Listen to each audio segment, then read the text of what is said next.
Hey, everybody, this is David Bloom at Next TMT Talks.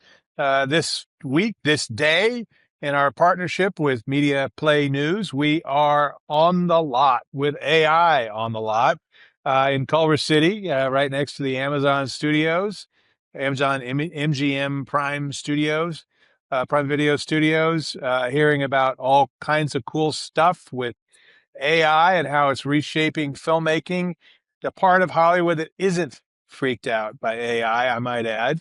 I also moderated a panel today about apps in vehicles and that explosion, which feels very much like what was going on with TV original equipment manufacturers just a few years ago. They're a few years behind, and it's coming now. So, Dan, let's get started with what you saw with Albert Chang this morning from well, he's had a few roles over there at Amazon, and now his new one is, I guess, AI related as they put more and more assets in that area. Yeah, I mean, it was a well-attended show. I think they said they had 2,000 people coming. Yep. The next 3 days. 2,000. Yeah. It felt like, I mean, the lot felt packed. And yeah, it's a good curriculum. It's top notch. They're charging enough for it, but it's a nonprofit and takes money to produce the big shows. So Chang's a good speaker, is obviously in the same way that cloud computing turned Amazon sort of a two-headed consideration in the company town. It will do the same with what he has, Amazon AI. And the big announcement was that Project Nara, I think you're probably familiar with this, I wasn't. It's a kind of soup to nuts AI production suite that under a new grant, they're letting a bunch of young or independent, I should say, filmmakers have that for animation. 3 new series were greenlit, including one from BuzzFeed Studios, which is now owned by our friend Byron Allen. So the upshot was that we'll produce a lot more shots on goal, shots on hits, with this tool that lets us drive down production costs, produce in a fraction of the time, be a lot more nimble, be a lot more quick. Don't worry, the $22 billion we spent on music and movies last year, we'll keep doing that or more. That's an assumption. What we'll lose in robust production crews that are employed for months or years at a time for movies will gain back in volume of content.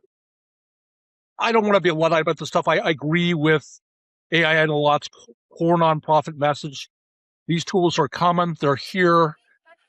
They're going to be very impactful for the profession you've chosen. Get to know them. Chang said it. Before you harsh on it, try it. At least familiarize yourself with them. Don't just view them as a threat. And that's real valid. I just felt like it's better coming from a shepherd like the nonprofit behind AI in the lot, rather than coming from the wolf that laid off 30,000 people just in the last year, which is investigated by OSHA all the time, which is anti-union and owned by Jeff Bezos. So that struck me as a disconnect. You're much more familiar with these tools. Obviously, they're staggering innovations, and you're going to be there over the next couple of days. So kind of interesting to see what you found out, what you've uncovered, away from my overt stuff. Yeah. Well, I, among other things, I sat in on Google Gemini's how-to on Omni Flash. I think it's 3.0. So Omni refers to a generative tool that can take any kind of medium, stills, audio, movies, text, and generate any kind of medium, and how people are using that. I also saw some of the shows tied to some of the things that Project Nara is doing. Cupcake is one of them, and the creators behind that were talking about being small, nimble, being able to create very quickly. Miasma was another one involving a Spanish filmmaker, Jose Lara, I think is his last. Laura, Lora is his last name. I think Jose was his first. Working with a Brazilian who's with Amazon, who's helping him really leverage what Nara can do in terms of ideation and stuff. Miasma is striking. It's a dystopian, very dark place where there's folks inside bubbles. There's terrible air outside. Not that that's a metaphor for, I don't know, Los Angeles or New Delhi or Beijing these days, but could be, and not that far along, not that far away. Yeah. And those who are in trouble get cast out into the miasma to near certain death. And they were just really showing some of the behind the scenes stuff where you do What? Wait a your second. They're costume tossed out into the design. miasma. Miasma. Yes, you may Or am I actually. They just didn't even know how to pronounce it. The Spanish guy wanted to call it miasma, and one of the the tech people, one of the heads of the tech for Amazon said, "Let's just be clear, we're voting on miasma. That's how we say it in this country." So, and that is, in fact, I think the Greek pronunciation where it originally came from, but it's not right? asthma with a th. It's miasma, but the way they I were got it. able to, I'm just trying to help our beloved listeners, the way it allowed you to basically create costuming for a class of characters, uniforms for the security forces and these sort of coverall things for this set of characters and control and tweak that as a group and do all that and then throw it into sets that could do stuff. And this was all being shown off not far from the vast virtual production volume that Amazon has had in place, I think, for a couple of years now. I was there when they unveiled it a couple of years ago. Pretty cool stuff. It's one of the largest virtual production stages, really, in North America. I think it's second only to one in Toronto, I think, but it's vast. And you start to combine some of these things as Amazon is doing as part of a new project with one of the speakers who will be talking, I think, tomorrow, John Irwin, who did House of David, to create this new joint venture with Luma AI to do hybrid virtual production projects going forward that will use AI, use virtual production volumes, use LED walls, use all this technology in, I think, really interesting ways. This is a very big company Well, doing this stuff, but part of the point is you don't have to be a really large company to use this stuff. So, on the economic front, something interesting that Cheng said, one of the lines of what you were just saying, you can read a script for a really great sci-fi series, and you yeah. get to the part where the space battle that it culminates in, and you think, for a series, there's no way this is going to cost $20 million just to film this scene in every show. We can't do it. It's infeasible. So a good script gets tossed out. What AI will enable us to do is take some chances on new IP that was infeasible before, is where it's infeasible. And that's a great message. But if you're Weta or a big name FX shop, are you ever going to get a challenging project again? It seems like there's another side to that argument.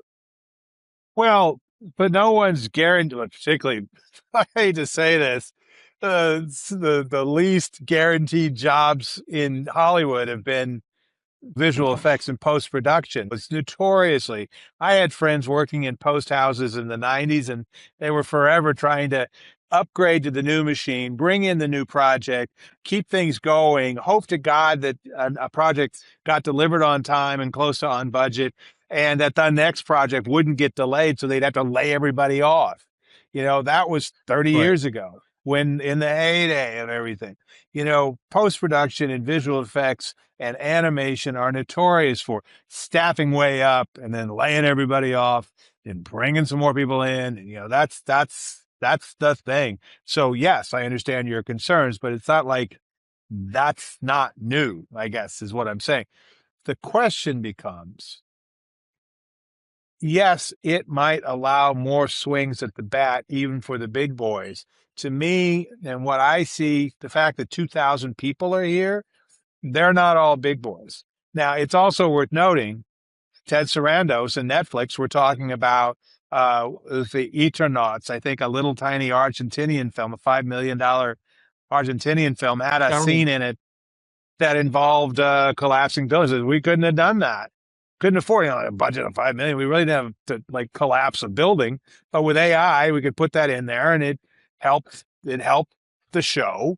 And all of a sudden, we didn't blow out the budget, and this is going to be something we're doing. And then they went and did the deal with Matt Damon and Ben Affleck for Interpositive for their AI hybrid production tools. Everybody's doing this stuff. It was funny. I was sitting here writing on the column and all that. And a guy that I know from Business Week, Bloomberg Business Week, Chris Palmieri, longtime entertainment business writer, great I know. guy. Chris comes up and says, I can't believe this. I just got an invite to this last week. I'd never heard of this. I didn't know about it. Da, da, da. I go, yeah, I've been coming to these things for like 4 years now, and it's just grown and grown and grown, and it's gigantic this year compared to last year.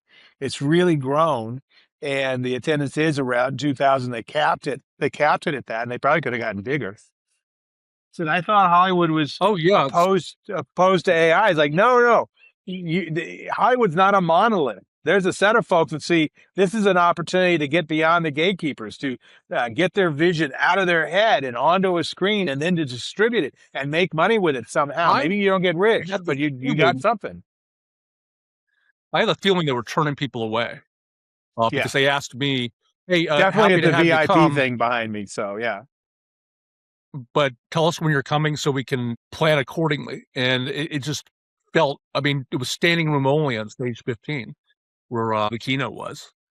It was just right. a lot of people. I mean, that's events are hard to do post pandemic, and to grow one, from a small 1 day thing in 2023. I think it was in LA Studios at ancient indie facility. LA Center Studios, yeah, over downtown, where they shot Mad Men back Yeah, in the day, and that there was a charming gathering because it was smaller, right? I mean, you had 300, 400 people maybe, and folks were, they were like the homebrew computer club in Silicon Valley when Apple's being developed and stuff like that.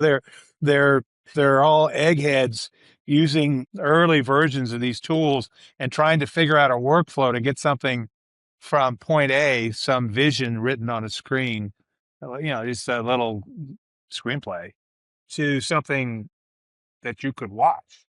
And the tools were not that right. powerful, not that sophisticated. And more importantly, they weren't made to work together. And so they were figuring out how you homebrew a workflow. And now you've got workflows, you've got end to end products that can take it from A to Z. And all of a sudden, and you're doing it for prices. I mean, there's a film that they're going to be showing on Friday at the theater here, $500,000 horror film. 400,000 of its cost was in compute tokens, AI tokens, the compute bill Right. basically to generate it. But $500,000, even by Jason Blum standards, is still a bargain in horror films. And this thing got a lot of it. It showed in Cannes, I think, and got a lot of attention over there. And now they're showing it here on Friday. Stuff like Which that. one is that? What's the title again? Something like Hard Grit or something. I can't remember, to be frank, but I'll put it in the Yeah, notes or whatever. But the point yeah, I is want to check it out. that there are going to be films like that a lot more. Markiplier, the big YouTube creator, did Iron Lung based on a beloved graphic novel. He spent $3 million on that film, made $35 million on that film, self-distributed. He's got a huge YouTube following. It is not hard to think about places like creators like that, personalities like that who have an audience and now can take these tools, work maybe with an established IP, work in a space, a genre like horror, and do interesting things. Now, is that a consolation for a development executive at a movie studio that's about to get laid off and doesn't know what they're going to do next? No. Is that going to suck for that person? Yes. Is that AI's fault? It's Nah, not just the development. I mean, it's not. Markiplier It's is a not. creative person and Yeah. can think of a lot of different ideas and create a lot of different things in a lot of different formats. And that's great for that individual. But there are a lot of people who kind of foot soldier mentality who do a job, do it well, do it competently, but aren't really great at terraforming their space, so we're going to suffer from this thing. And They are, that's the nature of innovation. that's the nature Well, of let me finish. capitalism. I think Yeah. with it. Let me finish. I think that's kind of AI and a lot accepts that. I think their constituency accepts that, and it's a nice venue, a nice money to have Amazon come into the forum. But once Yeah. they use it to market what they have, their tools, it becomes something different. It felt a little bit sinister. Like I said, having that specific big tech company deliver the message changed it for me. Okay. Well, another sinister big tech firm in Google did too. So, that's what it is. I know. I mean, it is what it is. It is. I Yeah. agree. And a bunch of other companies. There's a bunch of other smaller companies that are creating all kinds of tools that are on display here. I also didn't want to lose track. Speaking of Google companies, Alphabet companies, panel I did this morning at Car App World featured, Were you a among car others, apple? I was at Car App World, which, by the way, Just was being held next to two other little conferences, one of which was about connected TV advertising. And I ran into Eric Opeka, the president of Cineverse, talking again about, and it was interesting to talk with Eric. His panel was at the same time as the one that I did at Car App World, but he was talking with me and a guy from the trade desk over on the DSP side of trade desk about the very, I think it's Match yeah. Point is what Cineverse has, and how they have gotten down to scene level understanding of what goes on a show. You got like an hour and a half movie. Every beat of that film is not all one note. And if you're an advertiser, you maybe want your stuff next to the upbeats as opposed to, I don't know, the plane crash.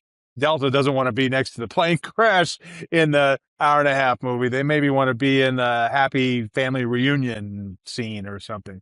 But understanding that is both revolutionary and really amazing that they do that, but also really hard for advertisers to get their heads around and DSPs and others to get their heads around in terms of it's almost like it's so granular that the industry needs to catch up. And I thought that was sort of interesting. Right. And so they're trying to create tools on top of their stuff, all this vast database they have that make it easier for programmatic advertising to drop in on the right beats for that hour and a half movie or that 22-minute, TV show or whatever, to get it to the right place so that the ad is best displayed, maximizes its opportunity. And I think that's really smart. Was this But it's so or was funny to this think the about. Cineverse?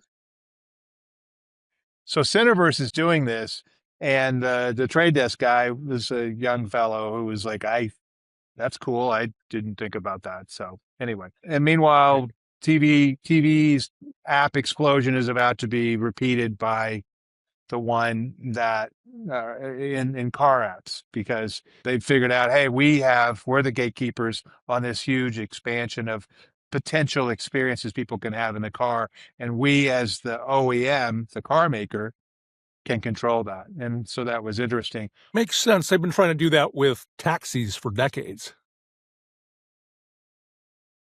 Dave, you're frozen. Well, it appears we've lost David Bloom. Hopefully he's okay. I'll check up on him before we go to bed.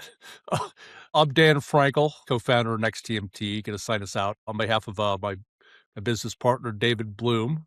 Thanks for joining us, and we'll see you next time on NextTMT Talks.